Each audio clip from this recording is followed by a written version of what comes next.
Hi, this is Barbara Stanton with Basically Barbara. Today I'd like to talk about the earnest money deposit.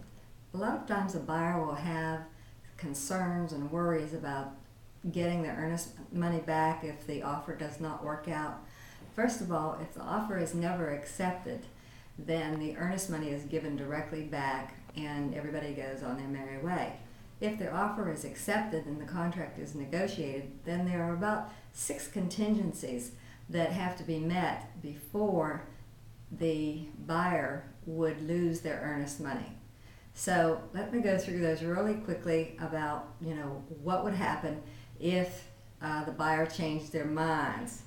And they have 6 chances to change their mind. If these are all met, they don't have any more chances. That's considered a default and they could lose their earnest money. Most likely they would. The first contingency is that it is subject to them being able to get their mortgage approval. If they are not approved, then earnest money is given back.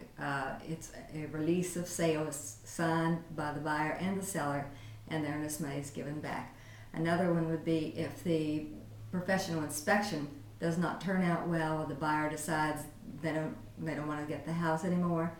Again, the release of sale would be signed by the buyer and the seller. Sometimes a buyer asks for repairs to be done and the seller does not want to agree to those.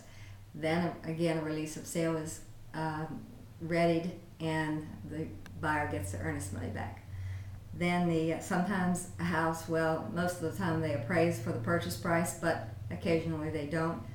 Same deal. They would get the earnest money back.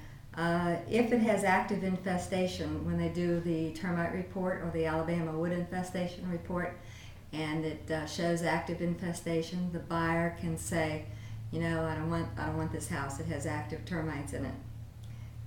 The last one, which is a new one, is the insurance contingency.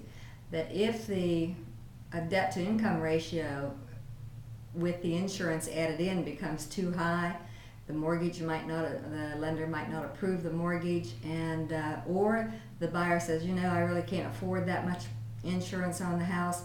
They can get out of the so to speak, get out of the offer.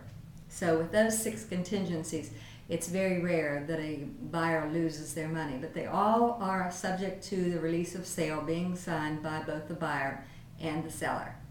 So if you'd like more information, I'm at barbarastantonhomes.com. Thank you.